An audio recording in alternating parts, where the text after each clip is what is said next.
Hi there, I'm Mark Isero, and welcome back to Article Club, where we read and discuss the very best articles on race, education, and culture. It's March, and this month we're diving into a story by Jonathan Escoffery called In Flux. It's the first piece of fiction that we've ever focused on, and I'm excited to discuss it with you all. It's from Mr. Escoffery's award-winning book, If I Survive You, but it was first published in the journal Passages North. In Flux is a short story about race, identity, and belonging.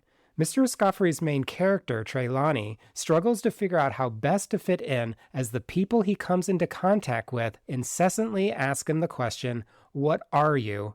and are never satisfied with his answer. It was an honor to interview Mr. Escoffery last week alongside fellow Article Clubber Sarai Bordeaux.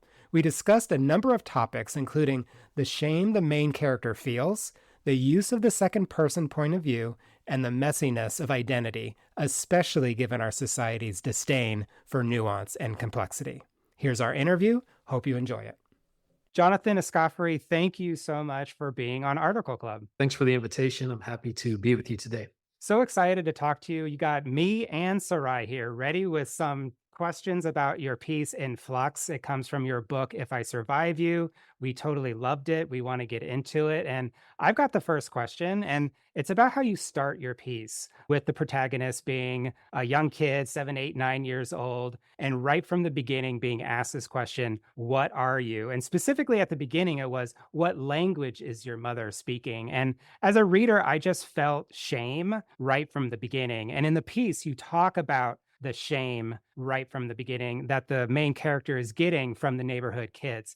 Can you talk a little bit more about the shame that you were trying to capture and sort of what was going on in the main character and sort of how you want the reader to feel? Yeah, I mean, the book and the story in particular, which is the beginning, starts with disorientation. Maybe the reader's disoriented and wondering, what is the source of this question? For the character, Trelawny, he is going from this pivot from thinking he's, quote unquote normal, he's just like everyone else. In a sense, he's this indoctrinated American patriotic kid up until this moment where people are saying, hey, actually, something's different with you. And the first time he's picking this up, or at least he's for the first time able to, in a sense, articulate what is being pointed out as different is his mother, the way his mother speaks, essentially, her accents. He knows his parents are Jamaican. It's not really a surprise to him, but it's the first time, someone is calling out the way that she speaks and calling it out in, clearly a kind of negative way. And so he feels this kind of shame because one, he's already in school. He's already gotten this message that, America is the greatest, this in quotations, the greatest country on earth.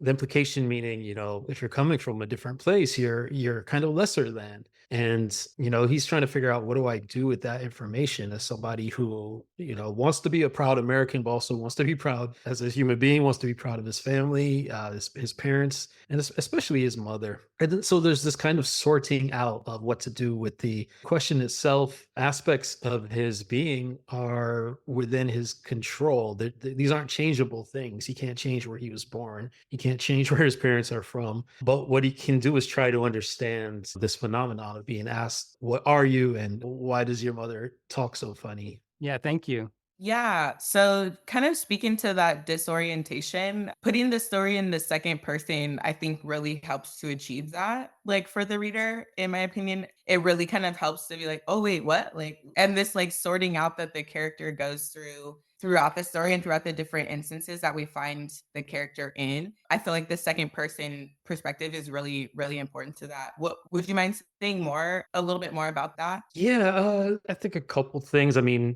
in one sense, there's this splitting of the self that's happening because the our narrator is trying to find safety in a sense. That's his version of fitting in. And so he's trying to figure out, well, if I can understand how to answer this question, what are you? And all of the sub questions or the implications behind the question, then maybe he can make himself safe. And the only way he feels that he can do that, especially in his younger years before he really has much agency, is to see himself through the eyes of other people. And so there's this kind of split of the self. And I thought that, using the second person, which is also, in a sense, it's Trelawny's older self talking to, the younger self who's kind of going through it in those moments. I felt like it was kind of like part of the form fitting the content in a sense. Yeah, for me, it was an immediacy.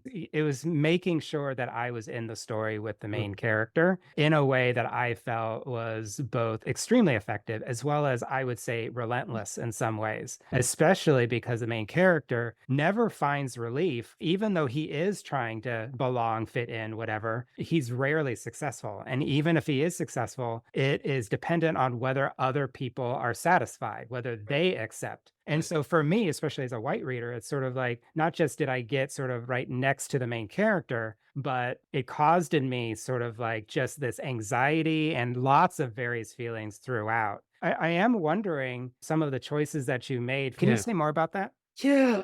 Oftentimes I write across genres, but I do kind of see myself as a fiction writer. I wanted to follow this particular line of inquiry in regard to identity and these questions that Trelawny's being asked very closely, and mapping it over his kind of educational journey, which is one that I think most readers will recognize some version of anyway. And had this been a year in Trelawny's life, I don't think he would be asked this question, sure, but it wouldn't have that relentless feeling. I wanted to show like what's a lifetime of this. We don't follow him to old age by any means, but 3 decades of having this question asked and thrown at him and demanded, and people want like not just an immediate answer, regardless of the context, regardless of what other things Trelawny has going on in his life, but they demand something immediate, and they demand it to be a kind of right answer that maybe they have in mind, but he seems to continually land on the wrong answer for people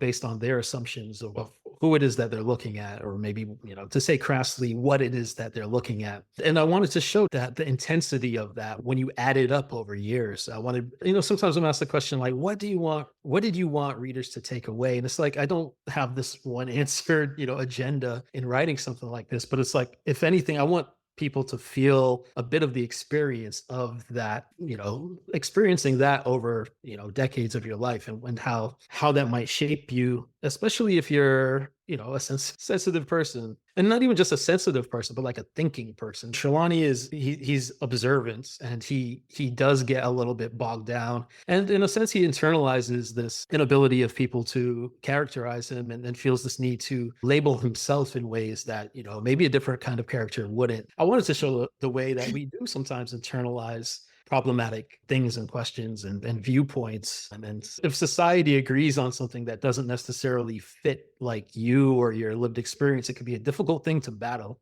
Mark was speaking to the anxiety that one could feel even reading this experience, and speaking to a Black woman's experience, looking at this and being like, oh my gosh, you just figured out one thing. Now here we go, another thing. It's constant. And the second person really helps to kind of make it deeper than that. Like we really are side by side with this character who's going through something that's so relentless. And there's a part in the writing that speaks about how you're quite aware that some folks are supposed to be perpetuators of atrocities, some folks are supposed to be victims of atrocities, but you're not quite sure what to do with descendants of both. And I feel like that is one of the most relentless points that the story comes to, is that this character is like, oh my God, like here we go. And now nobody understands, and here I am. So could you speak to that a little bit? Like, and the importance of having us see the character in school.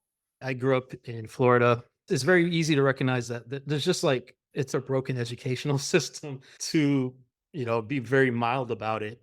Some people are not going to like that I say this, but it's like, we often talk about like, let's call on the ancestors when we go through these difficult times. And I'm always like, what if the wrong ancestors show up? because part of the economy, and this is in the Caribbean context, this is in the North American and the South American context, like part of the economy of these countries was built on and expanded through rape and through having, children who could become your property. I don't want to say that that's what this, like, these mixed ancestries boil down to. I just wanted to complicate, I suppose, this just idea, because we always in this country, even now, kind of talk about race as though there are only kind of black and white people still, which obviously leaves out so many populations. But even if we're just talking about black people and white people in this country, we're still talking about it in such unnuanced ways that it's easier to have a conversation if we're going to leave out all the nuance. But if you're going to write a book about it, it felt very fake to me to try to create a character who was just going to say, well, I'm just black, and now I'll move through the world, I don't know, trying to get a job and an education. It just, especially coming from a place like Miami, where there's a lot of people like me who look like me in Miami who would tell you that they're, even today, that they're not black. I think it's especially, that Black American side of me that Chafe said that. It's like, oh, I want to call you names. I want to tell you all kinds of things, but I also want to step back, and even if I still judge it on a personal level, I still want to try to understand it historically and think about where that's coming from. Maybe that's coming from what you were taught in your land of birth, which may not be the United States, but also where it's coming from in terms of our historical, meaning our American history, and the ways anti-Blackness has been used since before we had a country. Yeah, it seems like that like messiness and like what your character goes through in order to kind of like get a foothold, like the messiness is constantly being like shut down. Like you were saying earlier, like the character is a thinking character, like an observant character. And it seems like in the conversations with the host family in Jamaica, which Jamaica in this story is like a character in and of itself. Like the history you were speaking to is like a character in of itself, which is really interesting. But it seems like the messiness of like these conversations is just like constantly getting like shut down. But then earlier in the story, the characters were all like, "We're so white, we're still white." Like it's these instances and these moments of very glaring like simplification of very messy moment that we see the character kind of exploring and excavating while the rest of the world is kind of like, nope, like this is black and white, this is black and Right, white. right, right. And so just kind of speaking to that, like even the character's comment about we don't need any more black men in literature. As much as you've kind of gone through your exploration and come to a place where you finally get a foothold and are at a place somebody's like, we actually don't need you in this profession, and then the whole conversation with Justin, and I thought that I thought there was going to be some kind of resolution, but then there's the whole messiness where the character actually ends up perpetuating some of the harm that they've Right, been so diligent about describing. right. Like, I think that just speaks to the relentlessness of it all. And I would just love if you could just expand on that a little bit more. Yeah, well, yeah, I'm glad you brought up Justin. It's like I wanted there to be someone, at least through through Trelawny's estimation. He's like, here's someone who looks exactly like me. Here's someone who's going to identify with what I'm going through and what I think of all of this. And I think he wants that, but in his way of trying to find finally that version of connection, it's like you said, he's perpetuating the same thing. But I also wanted to show Justin someone who's going to shut it down. He's like, no,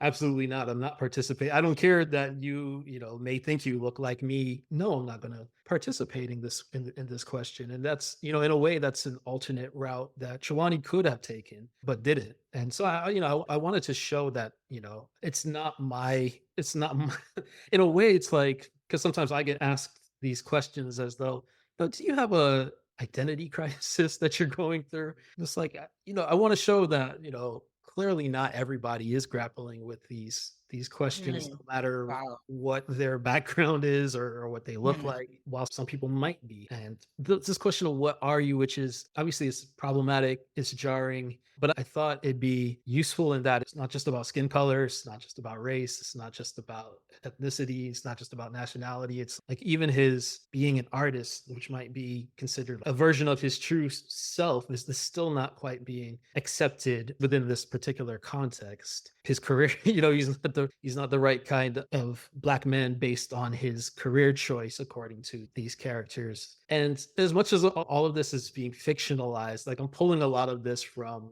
experience. Those are questions that I've been asked, like, what's the use to you personally, but also don't you have a greater responsibility to the Black community to be wealth building in a way that maybe your art is never going to do for you, if do for us. I wanted to bring that in as well.